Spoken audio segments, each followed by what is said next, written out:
Hi friends, कैसे हैं आप लोग। Welcome to my channel doctor Andrew motivation. Thank you so much for watching my channel. I am getting much better response than before.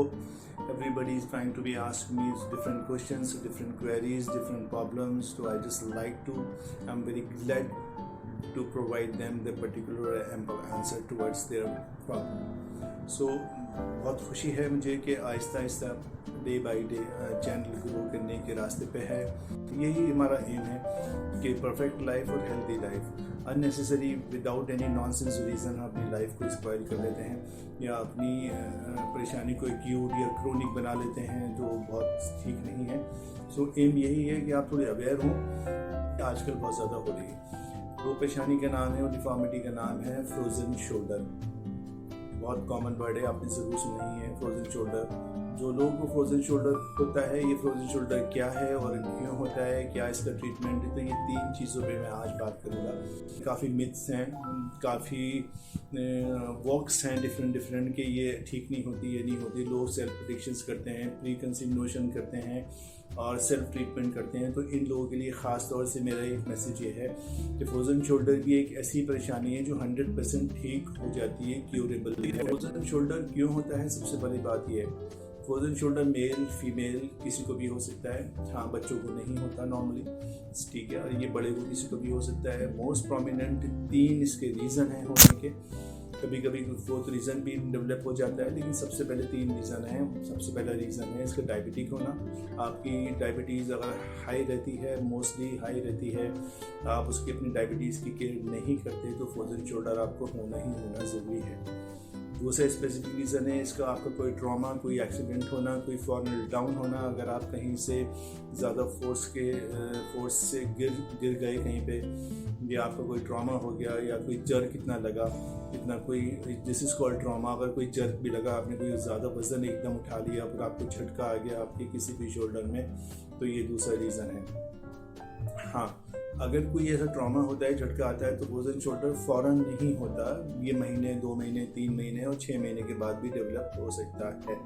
ये बात बिल्कुल ध्यान रखें। ऐसा नहीं है कि आज आप कोई गिरा, आज किसी का एक्सीडेंट हुआ तो अगले दिन से फ्रोजन शोल्डर डेवलप हो जाएगा, ऐसा कुछ नहीं है। ये होता है स्लो होता है। ये डायबिटीज़ वालों को भी स्लो होता है। एक तीसरा रीज़न है कि कंटिन्यू अपने किसी शोल्डर को, अपने आर्म को, अपने फोर आर्म को स्टेबलाइज रखना।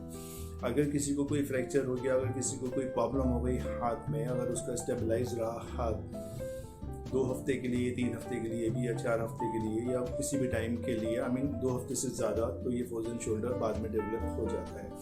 तो फ्रेंड्स, ये 3 स्पेसिफिक रीज़न है फ्रोजन शोल्डर होने के। फ्रोजन शोल्डर क्या होता है? फ्रोजन शोल्डर होता है जो हमारे ह्यूमरस है, ये हमारी जो ये कंधे की जो मेन सॉकेट है, ये इसको हम कैप्सूल्स बोलते हैं। ये कैप्सुलाइटिस डिजीज़ है या डिफॉर्मिटी है, ये है। और ये क्लेविकल जो हमारी कॉलर बोन होती है, और एक हमारी होती है ये स्कैपुला, पीछे हमारी शोल्डर की बोन। इसमें मोस्टली ये 3 बोन्स इन्वॉल्व होती हैं। और जब फ्रोजन शोल्डर डेवलप होता है तो यहाँ की जो मसल्स हैं सारी, वो स्क्वीज़ हो जाती है। मैं बहुत लैंग्वेज नॉर्मल यूज़ करता हूँ, कोई मेडिकली टर्म्स इतने यूज़ नहीं करता कि आम नॉन मेडिकेटेड आदमी भी इसको नॉर्मल इजीली समझ ले।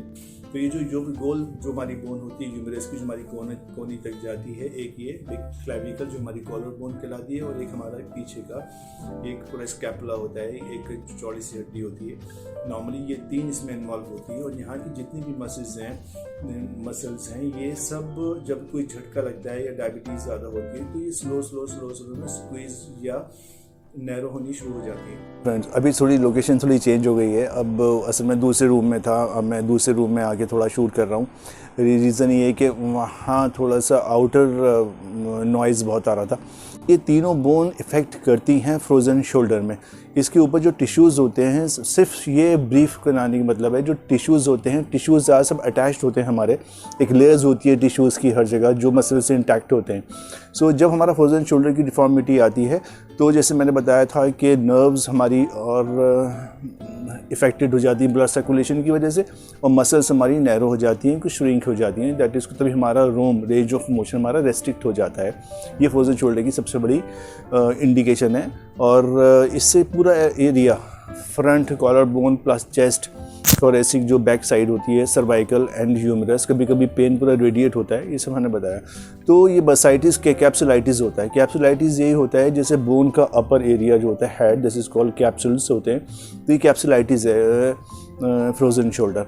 कैप्सुलाइटिस का मतलब यही है कि आप सिर्फ ये समझें कि जितनी भी परेशानी क्रिएट होती है वो ये जंक्शन है, ये यहाँ से जंक्शन है और ये रेडिएट करता है आपकी बैक साइड में भी, आपकी फ्रंट पे भी। सो ये बरसा, जैसे मैंने बताया, जैसे आप पिक्चर्स देख रहे हैं, पिक्चर्स में देखिए ये बरसा जो है, बरसा जो रेड स्वेलिंग का एरिया हो रहा है, तो ये टिश्यू से कनेक्टेड होता है। टिश्यू से कनेक्टेड होता है, जब इसमें इन्फ्लेमेशन होती है तो पेन जनरेट करता है। तो ये पूरी इशियोलॉजी है इसकी। इशियोलॉजी बताने का एम नहीं है, बताने का मकसद ये है कि ये परेशानी होती है जो फिज़िकल स्ट्रेच मांगती है, फिज़िकल मोमेंट्स मांगती है, रेंज ऑफ मोशन के हिसाब से। रेंज ऑफ मोशन एक बहुत पर्टिकुलर रोल प्ले करता है फिजियोथेरेपी के अंदर फ्रोजन शोल्डर को ठीक करने के लिए।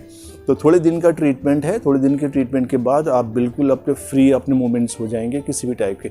अगर आपको कपड़े पहनने में या चेंज करने में परेशानी होती है तो आप इस परेशानी को भी जल्दी ठीक कर पाएंगे। प्लीज़ इसको अवॉइड नहीं करिए, अवॉइड करेंगे तो ये सालों साल परेशान करती है और ये पूरी लाइफ को इफ़ेक्ट करती है। आई मीन आगे चल के सर्वाइकल स्पॉन्डिलोसिस की परेशानी भी इसमें इन्वॉल्व हो जाती है।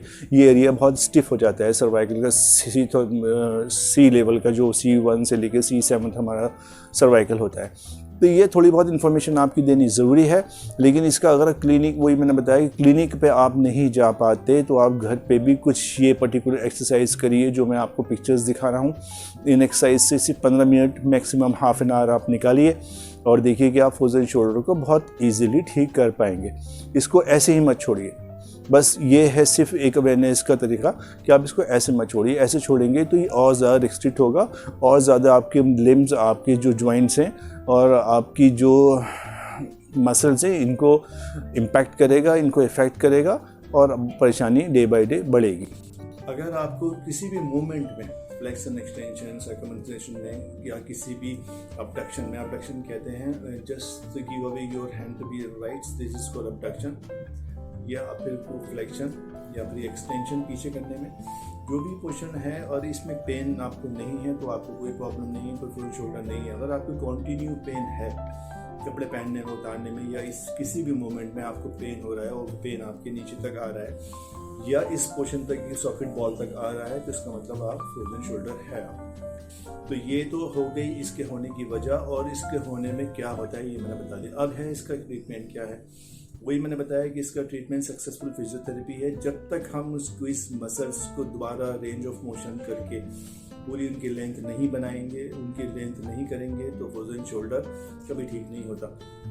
वर्ल्ड में कोई मेडिसिन नहीं बनी जिससे फ्रोजन शोल्डर ठीक हो जाए। अगर अब कोई डॉक्टर आपको स्टेरॉइड के इंजेक्शन आपके शोल्डर रीजन में लगाता है तो प्लीज़ उसको अवॉइड करिए। वो आपको फॉर द टाइमिंग तो ठीक कर देंगे, लेकिन बाद में जब उसका असर आपको, उसका इफेक्ट आपको ख़त्म होगा तो वो कहीं और ज़्यादा पेन एनहेंस करेगा और ज़्यादा आपको परेशानी में डालेगा। तो मेरी राय में नहीं है कि आप नॉर्मली इंजेक्शन लगाएं स्टेरॉइड के और अपनी परेशानी को काफ़ी टाइम्स के लिए और बढ़ा दें। सो कभी भी एक राय पे काम मत करिए, ये यूनिवर्सल ट्रुथ है और ये बहुत इजी है, मुझे मालूम है, ये सालों का एक्सपीरियंस है मेरा। फ्रोजन शोल्डर बहुत छोटी सी चीज़ है, ये ठीक नहीं होता क्योंकि लोग ठीक नहीं करना चाहते या ठीक नहीं करते। ये फ़ौरन ठीक हो जाता है अगर ये फ़ौरन हुआ है। जैसे सपोज करिए आपको पेन स्टार्ट हुआ है, अगर आप शुरू में इसका ट्रीटमेंट करा लेंगे, फिजियो करा लेंगे, तो ये बहुत आराम से ठीक हो जाएगा। अगर आपको कभी मोशन अभी भी, अगर आपके पूरे रेंज ऑफ मोशन लॉस है, अगर आपको रिस्ट्रिक्शन है, आपके हाथ ठीक से नहीं उठते, ना घूमते, ज़्यादा वेट आप नहीं उठा पाते और कुछ सेल्फ एक्सरसाइज भी है इसके अंदर, सिर्फ यही एक वाहिद ऐसी परेशानी है जिसमें आप सेल्फ एक्सरसाइज से भी ठीक हो सकते हो।